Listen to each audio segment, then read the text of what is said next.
A few months ago, React core team made a proposal to get the opinion of the community on the idea to add a new hook, the use hook. Use would have a special ability. It's a hook that we would be able to use to call promises and handle asynchronous requests synchronously inside our components. I'm not going to be dwelling about this hook today, but there's something about this hook that I'm interested in. We would be able to call it conditionally. How is that possible? There are only two rules regarding hooks. Rule number 1, only call hooks from React functions. And rule number 2, only call hooks, don't call hooks conditionally. Only 2 rules, and this hook would be exempted of like half of them. It gets worse. In the proposal, we learned that use will not only be able to handle promises, but other stuff too, like context value. We would be able to read context values with this hook, just like we do with useContext. So let me get this straight. This means that we would be able to read context values conditionally. And actually, we've then learned in this tweet from Andrew Clark that we already can. We already can call the useContext hook conditionally. But why? Why can useContext be called conditionally while other hooks can't? That's the question we're going to try to answer today. To understand why useContext can be used conditionally, we'll first need to understand why other hooks can be used conditionally. We'll need to understand how hooks work. Where is our hook's data stored? How does React keep track of our data through time and re-render? To understand the difference of useContext, we'll first need to understand React. So let's begin with this first question. Where is our component's data stored? When we first run our app, we go through our code, and React is going to build this tree, this virtual tree, with all of the components that make up our app, and their data, their props, and their states. Then from this tree, React is going to inject HTML components into the DOM. React is going to all of these animations. All right. React is going to, and here we go. It's going to go through our components and inject our HTML components into the DOM. This tree is called the fibre tree, and it's going to hold the data of our components through time and re-render. So the first time we build our app, we go through our code, and every time we instantiate a React component, React is going to add a node into the tree. Let's see how this process goes. Let's take a look at one fibre. Let's take a look at this greetings component. When we instantiate greetings, we use this JSX syntax. JSX is just syntactic sugar and is equivalent to the call of a function named createElement. And this function, createElement, creates fibre. So when you instantiate greetings this way with this JSX syntax, you actually add a fibre inside the tree. Let's take a look at one fibre. What does it look like? A fibre is actually just an object that holds information about a component through time and render. So here we have its props and its states are going to be kept in memory through time and render in this object. We've got its type. We've got also a lot of information about states and flags for React to keep track of. And we've got its position inside the fibre tree. Speaking of the fibre tree, let's build one. Let's go through our code and see what happens at first render when React first creates our tree. So we are going to go through our code, and every time we instantiate a React component, React is going to add a node into the tree. So first off, we've got this app component that we instantiate with this JSX syntax. So we are adding a node into the tree. So we've got app. App is, sorry, I'm just trying to get, oh yeah, that's better. So we've got app. App has in this state the name of the user. Then app is going to pass the name of the user to this greetings component. Greetings is going to pass the name of the user to this paragraph here. And then we finish up with this button. And here we go. We have our fibre tree. Now what? This tree is still virtual. So now React is going to inject our HTML elements into the DOM. You see, there are some components in there that are React functions. This greetings component, for example, it's a pure React function. It does not exist in the DOM. So React is going to go through our tree, and every time it encounters an HTML element, it is going to add it into the DOM. So here we have our paragraph and our button. And this time, our application is live. So our props are kept in memory inside Fibre through time and render. Now, what about hooks data? Let's add a second hook here. Where are these two values stored? Well, you guessed it. Hooks values are stored inside Fibres as well, but not just in any way.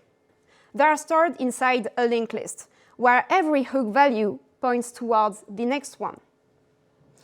Let's see how it goes. Let's render our app for the first time. The first time we render app, we are going to read this first state, and we are going to be writing this first state value into the first element of the linked list, so Rachel. And then we move on to the second line, and we are going to write this second state into the current element of the linked list, dot next, so the second element of the linked list, 29. Now what happens at render? Let's say we click this button right here and update our first state, this username value. What happens then? We are going to render. We are going to execute this function and pass it the values of the fiber that were kept in memory. So the first state here is going to be reading this first element, Chandler value. Then we move on to the age, which is going to be reading to the second element of the linked list, so 29. Can you see on this schema why calling hooks conditionally is problematic? The order in which you call your hooks matter. If at the next render you add or remove a hook, you change the order, so the data you get isn't the good one.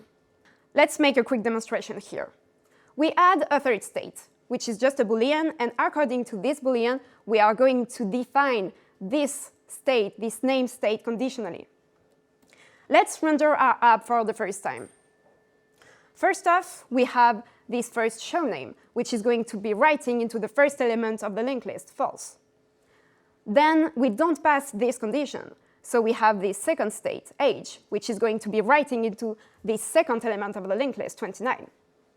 Now what happens if we click this button and update the first state, the first Boolean, to true? We are going to re-render. We are going to execute app and pass it these Fibres values. So first off, show name is going to be reading into the first element of the linked list, true.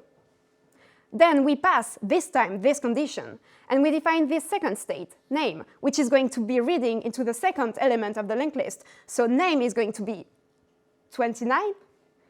And then we move on to age, which cannot find its value everywhere, and catastrophe. We have this error that you've probably already encountered in your lifetime as a React developer. The order in which you call your hooks matter. All of your hooks are interdependent. So if you change the order, it doesn't work anymore. So you can't call your hooks conditionally. Now, what about useContext? Why can useContext be used conditionally?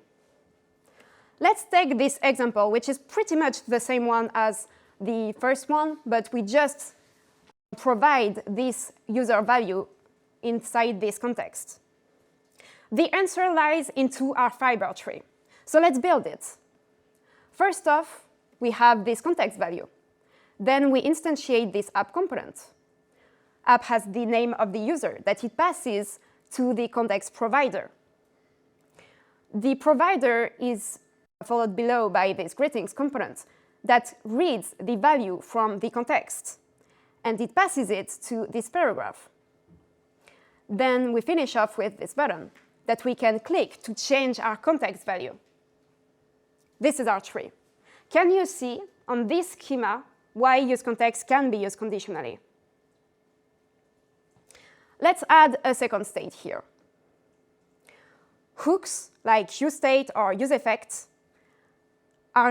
read and store their value inside this linked list, where order matter, where hooks are all interdependent. useContext, however, reads and stores its value inside this context object that is located outside of the tree, outside of the hooks linked lists. useContext isn't related to other hooks the way useState is. So you can use it conditionally all you want. It just won't affect other hooks. This is why useContext can be used conditionally. And that's actually something you can see in the code as well. You see, when you use useContext, you provide it as argument this context object. You tell it, go check out your value right here in this very object. It's hard-coded. useState, however, doesn't receive any hard-coded variable to find its value in. This useState is just like this one. What you've got to understand here is that this app component does not retain data. This useState does not retain data. The fibre tree does.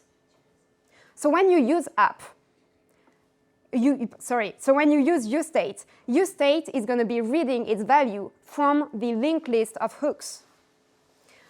This useState is going to receive the list of values from all of the hooks.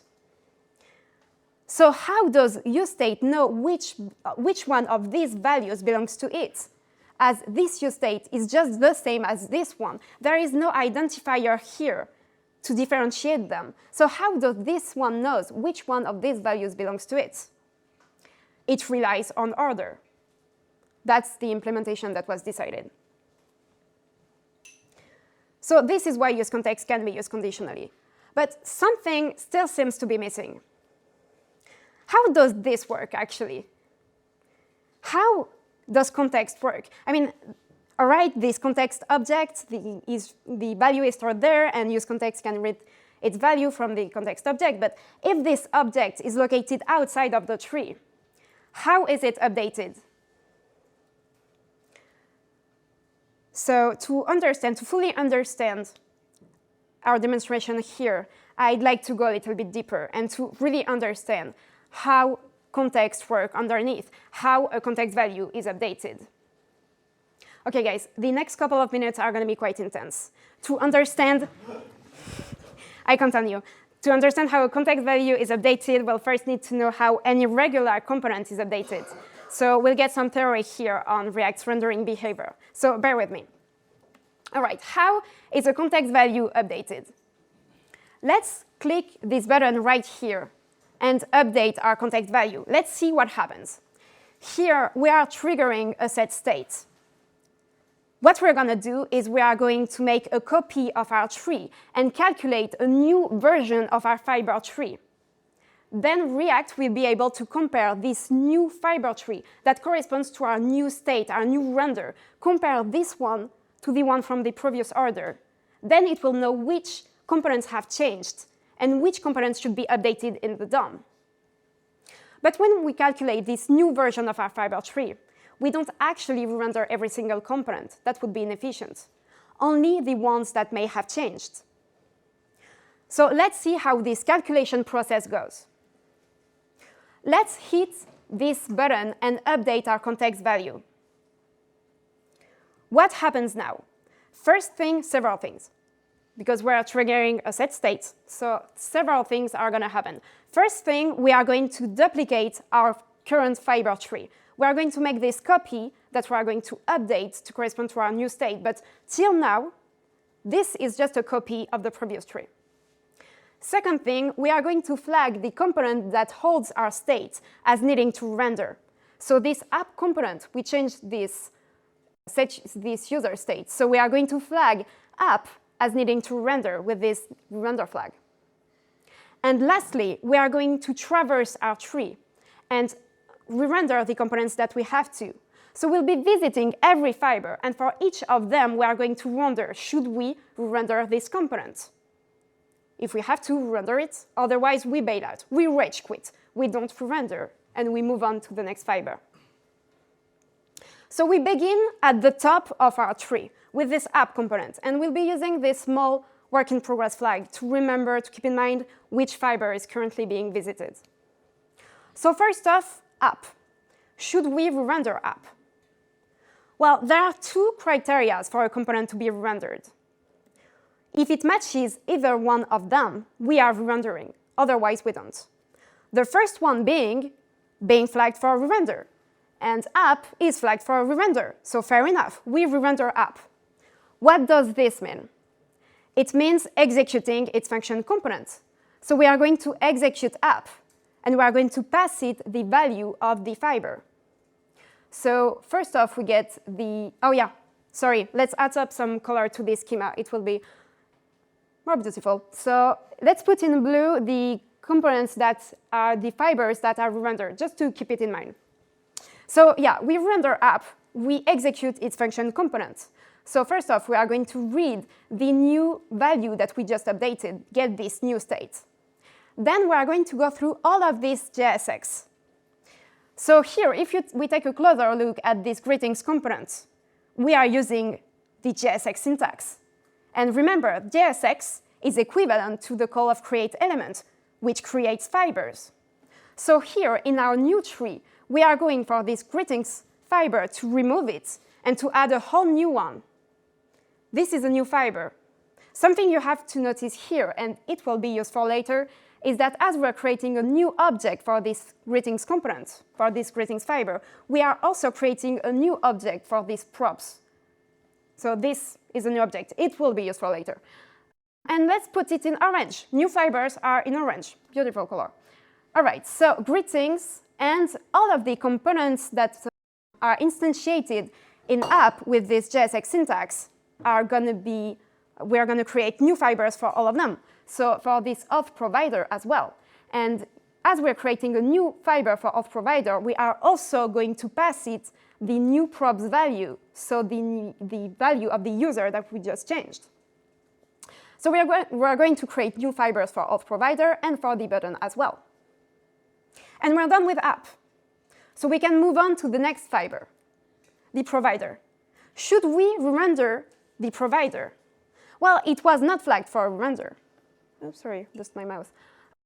It was not flagged for render, but there is a second criteria for a component to be rendered, and it is based on its props value. I don't know if you guys can see this, but we are going to compare by shallow equality the value of the props of the fiber of our new fiber tree, so this object, to the one of the previous fiber tree. We are going to compare these two objects through shallow equality, and if they're equal, we don't render, otherwise we do. In our case, they are different, so we are going to re-render the provider, so blue, and we are going to execute its function component. But that's not all. You see, this provider is not just a regular function component. It has a kind of special type. It's a context provider. So it does other stuff too, like updating the context object's value based on the value it got from its props. So we update the context object's value. And we're done with the provider. Let's move on to the next fiber, greetings. Should we render greetings? Well, it was not flagged for render, but has its props changed? Well, actually, these two objects are not equal. I know, two empty objects that really seem to match, but we're through shallow equality here, and as we created a new fiber for this greetings component, we also created a new fiber for this greetings component, yeah.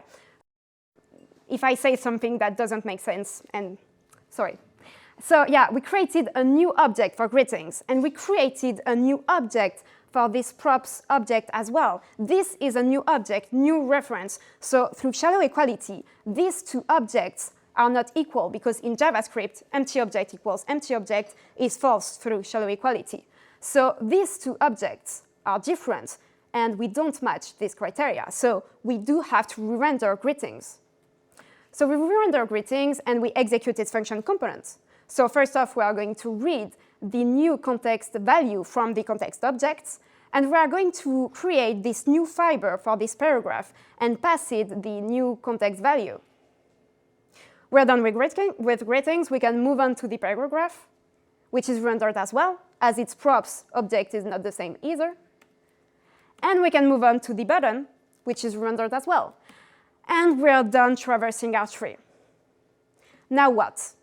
React is going to compare this new tree to the previous one, see what has changed, and update the DOM with these new values. And now we're done. We've finished building our tree. This was kind of mechanical, so let's take a step back from what we've seen here. There's one thing or two that I'd like to discuss. First thing about React, and then we'll be talking about context. About React, one small disclaimer. It isn't entirely true that we do have these two trees. In reality, there is only one, and each fiber holds on to its whole history of states. But I mean, I just find it easier to think of it as two trees. And it's my mental model. So if I want to have two trees, I have two trees. The second thing, still about React. There's one misconception that I had that I wanted to share with you. I used to think that the source of truth to know which component should be updated, should be rendered, was the code. But it's not. The fiber tree is. I used to think that when app is rendered, I used to think that the fact that in app we are calling this greetings component meant we would be executing it right away. But that's not what's happening. What's happening is when we render app, when we execute this line, we create a new fiber for greetings. And later on, we're visiting all the fibers of the tree. And later on, when we visit greetings, React saying, oh, its props have changed. We should render that. And only then do we execute this code. The source of truth is the fiber tree. Now about context. This is how contexts work. And you can see that, indeed, useContext does not interfere with other hooks. So we can use it conditionally. It will work. But we're not done yet. This code does not actually represent a real-life usage of context. In real life, the first component that's located below the provider hardly ever is a context consumer. In real life, it looks more like this. We add up a few extra components between the provider and the context consumer. Let's see what happens there. Let's build our tree again, and I promise it will be interesting. Let's click this button right here. What happens then? Now you tell me, now you know. We are going to duplicate our tree. We are going to flag the component that holds the state as needing to render. And we are going to traverse our tree again. So we begin with app. Should we render app? Well, it was flagged for render, so we do render it.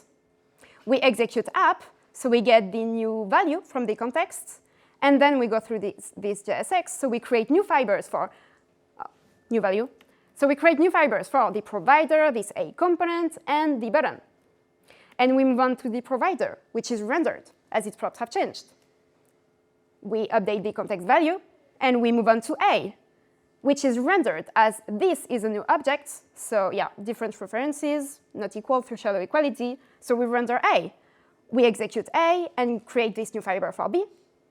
We move on to B, which is rendered as well. We create a new fiber for greetings. And finally, we've reached our first context consumer that we can now render. Is there something that's bothering you in this schema? Because there surely is something that's bothering me. You see, all of these components, these A and B components, we are rendering them again because we changed a context value that they don't use. That's too bad. They haven't changed. We should not render them. That's too bad. What can we do to fix this? Well, one thing that we could do that I had already heard before is to memorize the first component that's located just below the provider. If we memorize this component, then the whole portion of the tree that's located below the provider should not get rendered. We stop this re-render propagation. This should work. But there's actually another way to fix this, to achieve the same goal, which is even closer to a real-life example.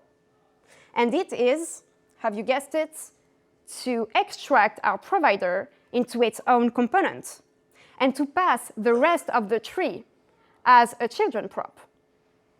You will see that this way, this A component and the whole tree below it won't get rendered. OK, let's do this quick demonstration and I promise it will be the last time that we are building a fiber tree, for tonight at least. OK, so we click this button to update our context value. We duplicate our tree, and we flag the component that holds the state as needing to render. This time, it's not app anymore. It's this auth provider component. So we flag auth provider, and we start visiting our tree. Should we render app? Well, it was not flagged for render. But has its props changed? Well, actually, this time, these two objects are equal. You see, here we duplicated this tree. This tree is a direct copy of this one. This object, this props object, is a direct copy of this one. They hold the same reference. So this time, through shallow equality, they're equal because of this. I don't know if you guys can see this, but they make sense? They're the same object. So yeah, they're the same, so we don't re-render app. Did you notice? It's the first time since like the last 10 minutes that we don't actually render a component.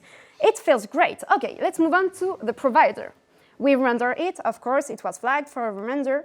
So we execute it. We get the new context value. And we are going to create new fibers for this auth provider and this button. But what about this children prop that is equal to our A component? Should we create a new fiber for A? Well, actually, no, not really. There's no reason to. I mean, the reason why we create a new fiber for button is because of this JSX syntax. But for children, we are not using any JSX syntax. So yeah, it's not equivalent to create element. We don't need to create a new fiber here. Children is just a props, just a variable. We don't have to create any fiber here. So no new fiber for A. And we can move on to the next component, the context provider, which is rendered as its props have changed. It updates the context object, and we can move on to A, which we don't have to render as this object is still the same as this one, just like for app. So we don't render A, nor do we B, nor do we greetings. Wait, what? That's not true. Greetings it's a context consumer. If we don't render it, we don't read the latest context value. That's kind of a problem here. But don't worry, we will render it because the context provider is going to ensure that context consumers are going to get rendered even if any component in between is memorized. So let's roll back to when we are visiting the context provider. We said that the context provider would update the context object value based on the value it got from its props. But that's not all it does. It's also going to go through the whole portion of the tree that's located below it and flag the components, the fibers that are context consumers as needing to render. So it is going to go through all this portion of the tree and flag greetings as needing to render. This way, if any component in between is memorized and the render propagation is stopped, it ensures that context consumers are still rendered. So yeah, we will still be rendering greetings. And this is actually how contexts work this time. You can see that the provider has a huge role in there. It will update the context object value. It will ensure that the consumers will get rendered. And the context consumers will be able to read the latest context value from the context object. That's useContext. Now, one last thing about this children prop. You can see that indeed, passing this A component as children prop made sure to stop the rendering propagation because of the rendering of auth provider. So actually, extracting your provider into its own components not only leads to better separation of responsibility, it also ensures that all of the components that are located between the provider and the first context consumers are not rendered. And that's, oh no, yeah, one last thing, and this time is the last thing. If you, after the first consumer, if you add up a whole extra components, the re-render of the first consumer will still be propagated to them afterwards. But yeah, that's all I wanted to tell you about useContext, this curious hook that defies the law of hooks. Now, the main idea of my talk was, of course, not to tell you to use useContext conditionally. We should be consistent in the way we use hooks. Otherwise, it's just better for younger developers who join our project. And yeah, the main idea of my talk was to actually start digging about how React works on the inside when you start memorizing stuff and wondering why does React do this or this in this order. It's great to understand how it works on the inner side a bit. And also, I have one last question for you, and I leave you on this one. Is useContext the only one? Remember the use hook that we talked about like half an hour ago? We said that we would be able to call it conditionally. Why is that? And thank you so much for your attention. If this subject got you interested, here are some resources to keep building your own mental model of React rendering behavior. And one last thing, I'm coming from Paris, as you may have heard. And I'll be giving this talk next week at React Summit, so I came here to train. So if you have any feedback or suggestion, I'd be really willing to have them. Thank you so much.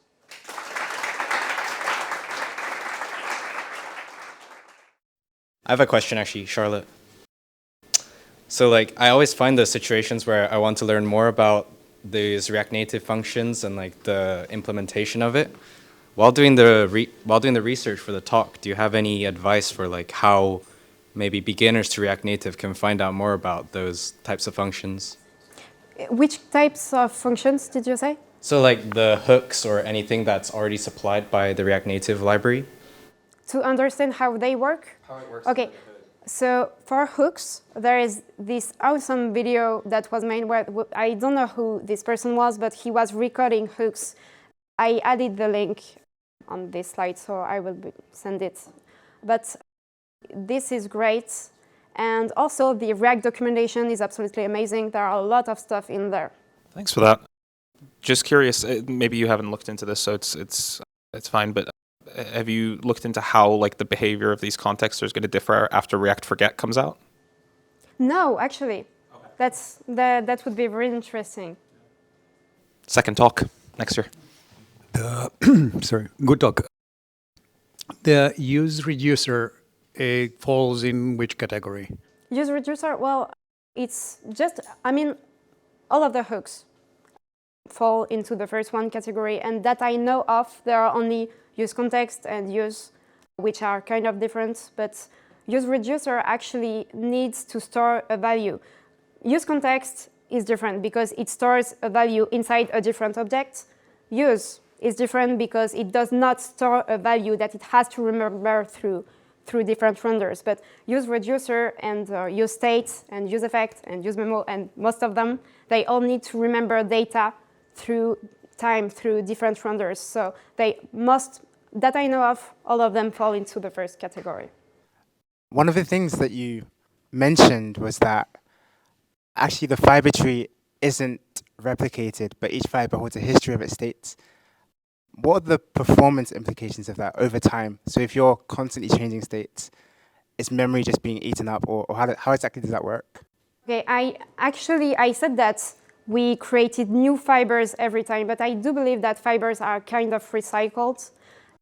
And I haven't checked how it was dealing with performance. And this is kind of a dumb algorithm. I know that React won't be going through from the top of the tree every time. There are some heuristics there. So I haven't studied at all the preference side. So sorry, I can't say more about this. Yeah, well, what I did actually was to just add a breakpoint inside React's codes. And there you can check out the variables. But visually just have schemas. I don't know any other way. But yeah, you can check out the actual value if you want to. Thank you.